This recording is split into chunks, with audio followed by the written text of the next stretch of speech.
Baik, sebelumnya selamat pagi Bu Ilsa dan teman-teman. Di sini kami dari kelompok 8 akan mempresentasikan hasil bisnis proposal dari kelompok kami, yaitu perusahaan Jali Jala Selamat. Dengan anggota, yang pertama ada Agustina Permata dengan NIM 011, kemudian yang kedua ada Francisca Putri dengan NIM 023, kemudian yang ketiga ada saya sendiri Cecilia Sinyamawati dengan NIM 026, kemudian yang keempat ada Antonio Carlos dengan NIM 035, kemudian yang kelima ada Yohanes Junior Erickson dengan NIM 037. Kemudian kita masuk ke pokok bahasan. Pokok bahasan yang pertama itu ada profil bisnis, kemudian yang kedua ada permintaan pasar, yang ketiga ada kompetisi, kemudian yang keempat ada strategi, dan yang kelima ada sumber daya. Kemudian yang keenam ada keuangan dan perencanaan, kemudian yang ketujuh ada analisis SWOT, kemudian yang kedelapan ada kesimpulan, dan yang kesembilan ada tata cara pendirian usaha. Kemudian yang terakhir ada sampel data.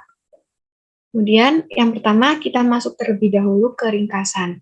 Nah, tanaman jali sendiri itu merupakan salah satu tanaman dengan kadar nutrisi yang tinggi. Namun sayang tuh masih banyak masyarakat yang tidak mengetahui akan manfaat dan khasiat dari tanaman jali ini sendiri. Maka dari itu, perusahaan ini nantinya tuh akan bergerak dalam dunia perindustrian makanan dan juga dalam bidang pernak-pernik aksesoris.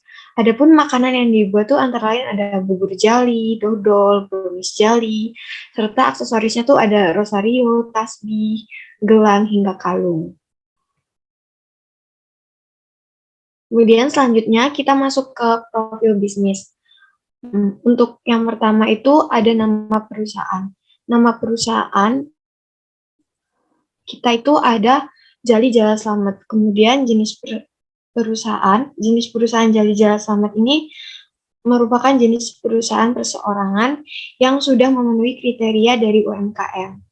Kemudian tujuan bisnis yang pertama itu menjadikan Jali Jala Selamat sebagai produsen makanan hasil olahan tanaman jali. Yang tujuannya tuh seperti kita ketahui, tanaman ini sangat bermanfaat bagi orang tua ataupun anak muda. Kemudian yang kedua, mempromosikan kepada masyarakat mengenai budidaya tanaman jali.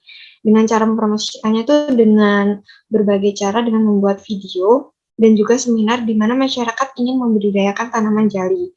Kemudian produk yang ditawarkan itu mulai dari olahan makanan seperti tepung, bubur, hingga tape. Selain itu juga bisa digunakan sebagai bahan pembuatan rosario, kalung, gelang bagi wanita, ataupun tasbih untuk keagamaan. Kemudian selanjutnya akan dijelaskan oleh teman saya. Baik, untuk yang berikutnya ada permintaan pasar, di mana yang pertama itu ada untuk orang tua, di mana tanaman jali sangat bermanfaat bagi orang tua. Contohnya untuk memelihara tulang, menurunkan tekanan darah, bahkan hingga menghindari diabetes. Yang berikutnya ada keagamaan, di mana tanaman jali juga dapat diolah sebagai aksesoris, contohnya pada bagian buah tanaman jali dapat dimanfaatkan sebagai biji-biji tasbih untuk berzikir. Untuk agama Nasrani sendiri, biji-biji dari tanaman jali ini juga bermanfaat sebagai kalung rosario. Yang berikutnya ada tanaman jali untuk para remaja, di mana dimanfaatkan sebagai tirai pintu oleh anak-anak muda, khususnya perempuan. Next. Yang berikutnya ada kompetisi, di mana Indonesia merupakan negara tropis dengan nasi sebagai makanan pokok, di mana banyak olahan yang dikembangkan dari olahan beras, seperti tepung, nasi, dan lainnya. Tentu ini akan menjadi saingan terberat dalam memperebutkan pasar. Next.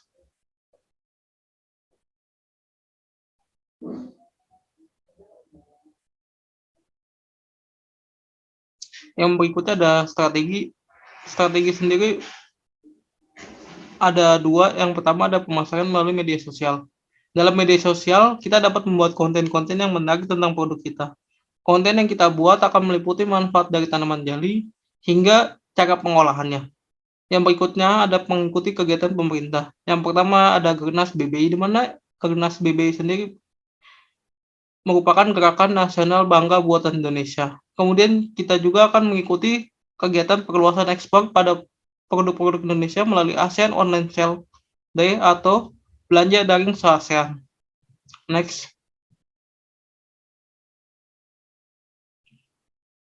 Yang berikutnya ada sumber daya. Yang pertama ada production research, di mana dalam menjalankan bisnis ini kami akan melakukan kontak kerjasama dengan para petani tanaman jali, khususnya dari Gunung Kidul, sehingga kami akan memastikan secara langsung kualitas dan sumber daya yang dibuat.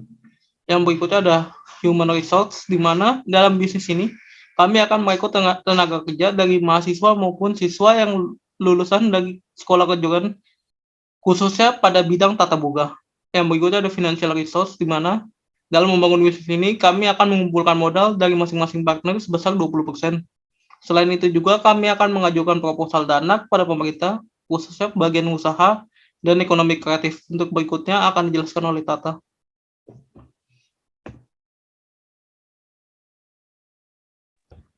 Untuk yang berikutnya itu ada bisnis timeline.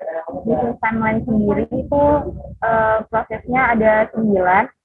Yang pertama itu ada persiapan. Di persiapan sendiri itu ada 4 tahapan. Yang pertama menyusun rencana bisnis, lalu yang kedua itu survei pasar, yang ketiga survei harga dari supplier, dan yang keempat itu survei lokasi.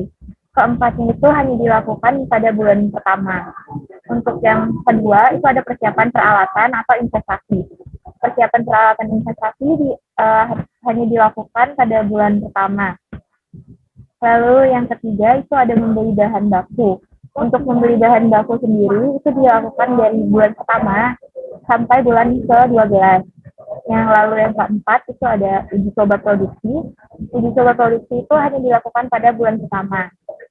Lalu yang kelima itu ada usaha siap beroperasi. Usaha siap beroperasi ini dilakukan selama 2 bulan, yaitu di bulan pertama dan di bulan kedua. Yang keenam itu ada mengelola usaha. Mengelola usaha sendiri dilakukan dari bulan pertama sampai dengan bulan ke-12. Lalu yang ketiga ada konsultasi dan laporan bulanan. Konsultasi dan laporan bulanan ini dilakukan selama 11 bulan yang dimulai dari bulan kedua hingga bulan ke-12. Lalu yang ke-8 itu ada laporan akhir kegiatan. Laporan akhir kegiatan sendiri itu dilakukan selama 2 bulan yang dilakukan pada bulan ke-11 dan 12. Lalu yang terakhir itu ada persiapan pengembangan bisnis. Persiapan pengembangan bisnis ini juga dilakukan hanya selama 2 bulan, yaitu di bulan ke-11 dan 12. Next. Untuk berikutnya itu ada initial cost. Initial cost yang di sini ada 4 rincian. Yang pertama ada biaya gedung dengan jumlah 10 juta rupiah. Lalu yang kedua ada biaya perawatan sebesar 7 juta rupiah. Lalu yang ketiga ada perlengkapan sebesar 6 juta rupiah. Lalu yang keempat itu ada kas sejumlah 30 juta rupiah, dan jika di total jumlahnya itu menjadi 53 juta rupiah. Next. Yang berikutnya itu ada maintenance cost. Maintenance cost sendiri memiliki 4 rincian. Yang pertama itu ada biaya pemasaran sejumlah 2 juta rupiah. Lalu yang kedua ada biaya administrasi dan umum sejumlah 3 juta rupiah. Lalu yang ketiga ada biaya air, listrik, dan telepon sejumlah 5 juta rupiah. Lalu yang keempat itu ada gaji pegawai sejumlah 2 juta rupiah. Yang jika di total itu jumlahnya sebesar 12 juta rupiah. Selanjutnya akan dijelaskan oleh teman saya. Selanjutnya ada bagian financial modeling for financial forecasting, di mana di sini terdiri dari 5 tahap. Yang tahap pertama itu merupakan persiapan, yaitu mengumpulkan data-data yang akan digunakan untuk variabel seperti data historis kinerja perusahaan, laporan keuangan, dan data asumsi. Tahap kedua yaitu ada menganalisis laporan keuangan, di mana menganalisis laporan laba rugi menggunakan basis asumsi periode yang mendatang. Selanjutnya tahap ketiga yaitu membuat laporan laba rugi. Itu memperhitungkannya dilakukan dengan menghubungkan depresiasi jadwal inventaris peralatan dan bunga. Lalu ada tahap keempat, yaitu analisis DCF, yaitu menilai prospek untuk pertumbuhan bisnis ke depan. Dan yang tahap 5, yaitu skenario sensitivitas, itu menilai prospek pertumbuhan bisnis Anda ke depan. Selanjutnya.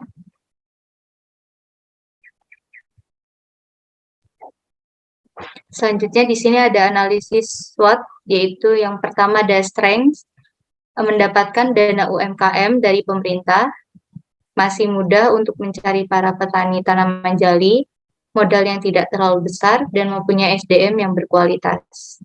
Weakness-nya, yang pertama ada masih jarang orang memproduksi tanaman jali, yang kedua kurangnya minat pasar terhadap tanaman jali.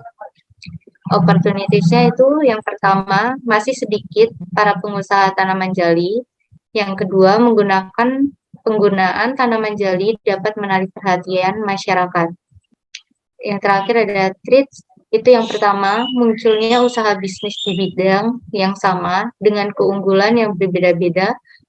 Yang kedua munculnya bahan produksi lain yang dikenal masyarakat. Selanjutnya.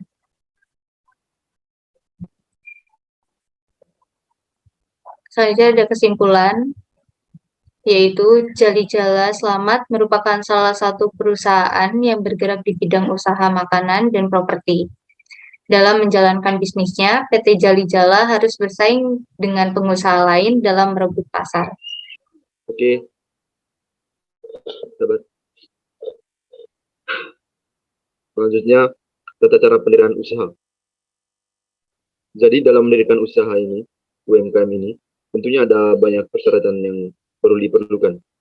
Di antaranya yang pertama itu, warga negara Indonesia. Yang kedua, memiliki nomor induk kependudukan atau NIK. Yang ketiga, memiliki usaha UMKM.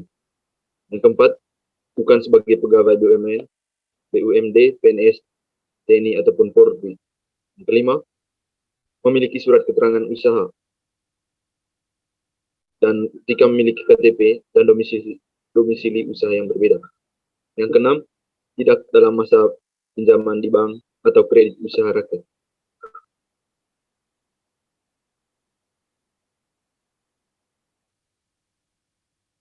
Lalu, adapun tata cara yang perlu disiapkan dalam pendirian usaha ini. Yang pertama itu, ada dokumen NPWP atau nomor pokok pajak. Jadi NPWP UMKM adalah nomor identitas wajib pajak untuk kepentingan administrasi pajak. Jadi nanti NPWP ini menjadi dokumen penting dalam bagaimana pelaku UMKM itu dalam membayar pajak. Yang kedua itu ada NIB atau nomor induk perusahaan untuk usaha mikro dan kecil. Jadi NIB ini berbentuk 13 digital angka yang diberi pengamanan dan disertai dengan tanda elektronik. NIB juga berlaku sebagai tanda daftar perusahaan, angka pengenal importir, dan akses kepabean. Dan yang ketiga, izin usaha mikro dan kecil. Jadi, IUMK adalah izin yang diterbitkan lembaga OSS untuk usaha mikro dan kecil.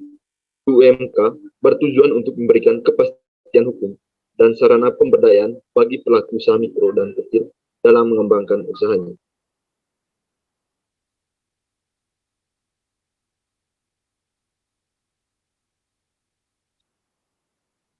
Nah, selanjutnya adapun cara ketika kita ingin mendaftarkan UMKM kita. Yang pertama itu, kunjungi laman yang tertera. Yang kedua, login menggunakan akun yang sudah dimiliki. Dan yang ketiga, jika belum memiliki akun, Anda bisa membuatnya di menu registrasi. 4. Setelah pembuatan akun selesai, kamu bisa login kembali. Kelima, pilih tombol perizinan berusaha, lalu perseorangan, kemudian pilih tombol pendaftaran NB perseorangan mikro untuk UMKM jenis mikro. 7. Tombol pendaftaran NIB perseorangan kecil untuk UMKM jenis kecil. 8. Pilih permohonan baru, lalu pilih tombol tambah usaha. 9. Lengkapi data-data yang diperlukan dalam formulir data usaha yang tertera. Dan yang 10, setelah data dimasukkan dengan lengkap dan benar, pilih, simpan, lalu selanjutnya. Bagi pemilik UMKM lebih dari satu, bisa klik tambah usaha hingga semuanya terupload. Lalu klik ke menu selanjutnya, hingga akan muncul sebagai informasi tambahan untuk pelaku UMKM yang alamatnya berbeda dengan domisili lokasi usaha, bisa melampirkan dokumen tambahan yakni surat keterangan usaha. Nah, lalu selanjutnya ada sampel produk yang akan dihasilkan dari perusahaan dari Jala Selamat ini. Pertama itu ada brownies jelly, ada bubur jali, ada juga rosario, gelang biji dari biji jali. Next.